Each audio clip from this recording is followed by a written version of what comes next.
Highly skilled and experienced hunter Aaron Gibbons was a key contributor to the welfare of his family. The 31-year-old was well known for his exceptional hunting skills. He was also a father figure.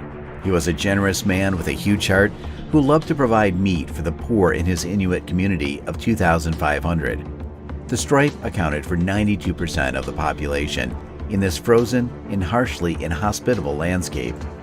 This diversely skilled indigenous community is well known for its artists, hunters, stone carvers, sculptors, and singers. It also boasts some of the strongest people on the planet. These people can withstand winters of a minimum of minus 30 degrees Celsius. They also share the land with one of nature's most powerful predators, the greatest man has ever seen, the mighty polar bear. Few people have ever seen polar bears in their natural habitat. This is a good thing. These majestic animals live in the Arctic, which is once again one of the most hostile areas on our planet. It will not surprise most people that these majestic creatures also possess the physical attributes necessary to rule in such a place. This is also one of the main contributing factors to the increasing concerns of those who live here about polar bear encounters. They average a weight of between 770 and 1,500 pounds and a length of more than 9.8 feet. It's not surprising that polar bears are one of the most massive land carnivores. Despite their enormous size, polar bears can run up to 35 miles an hour. Not to mention their razor-sharp claws, large jagged molars, premolars, and jagged teeth that allow them to hunt and tear through thick fat and blubber with ease. Aaron took his children to Century Island via boat on July 3, 2018. This island is well known for its popularity as a fishing spot. It's also a great spot for beluga whale hunting for both humans and polar bears. The group was planning to harvest bird eggs, something only a few people do in other parts of the world. Northern Canada is one of the few countries that can do this, and it is due to its unpolluted wilderness. Aaron and his children have a quick breakfast before they set off on the 10-mile trip to Century Island. The group arrived on the island almost immediately. The children were around elementary school age.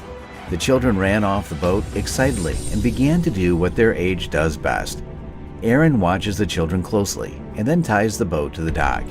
He joins his children at the shore. Aaron then explains to the children the rules and pitfalls of collecting wild eggs. They also discuss what to do in the event of any problems. For example, a parent might say to their bird children, "Get defensive," and the children were off. Their faces are brightening with joy and excitement, and they seem like they were embarking on an Easter egg hunt. Aaron loses himself in thought as his children hunt bird eggs. As he stares out into the distance, his heart skips a beat as he sees a large white mass slowly moving in the direction of the children. It is important to remember that polar bears are the only predators that view humans as prey. They have been known to stalk, kill, and consume humans when they are given the chance. It is extremely unlikely that you will survive a confrontation with polar bears in their natural habitat. Aaron realizes the danger and snaps out of his state of shock. He realizes that his children are experienced hunters, and he immediately reads the body language of the polar bear. It was pointing its backwards and its head was down. It was a telltale sign it was out on the hunt. Aaron's daughter was focusing on a nest of birds when the polar bear set his sights on her. The polar bear is unaware of the imminent danger. The polar bear is also visible to the children running from nest after nest. Aaron's sense of altruism and adrenaline have made things seem slow for now. Aaron calls out to the children to hurry towards the boat. He simultaneously sprints towards them in an attempt to get between the bear and them. It was at this point that he realized that his rifle had been left on the boat. The skilled outdoorsman is quick to think and picks up large rocks while he runs. He then starts throwing them at the bear in an attempt to distract it or maybe even scare it away. As a few of these baseball-sized rocks come in contact with the bear's side, the enormous bear stops abruptly and turns its attention to Aaron. Aaron was frightened when the bear approached him. He quickly calls his oldest daughter to get emergency help and shouts to him. Despite his attempts to fight the bear off with rocks, this particular polar bear refused to be stopped.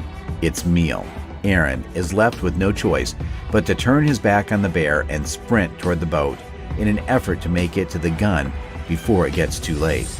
But to his misfortune, it was obvious that he couldn't outrun the bear. In a matter of seconds, the faster polar bear caught up to Aaron and tackled him to the ground before viciously mauling his head. As the enormous polar bear begins to viciously throw their father on the hard, cold ground covered in large rocks, the children watch helplessly as it does so.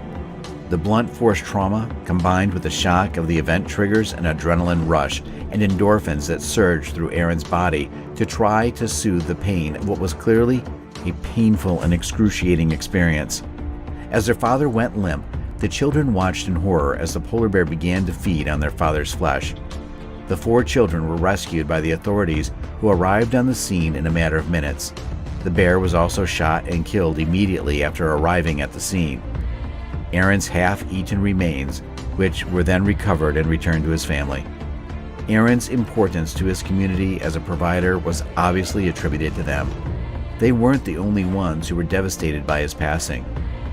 The elders of Aaron's community responded to the attack by noting that 60 years ago, they were able to sleep under the stars without having to worry about polar bears.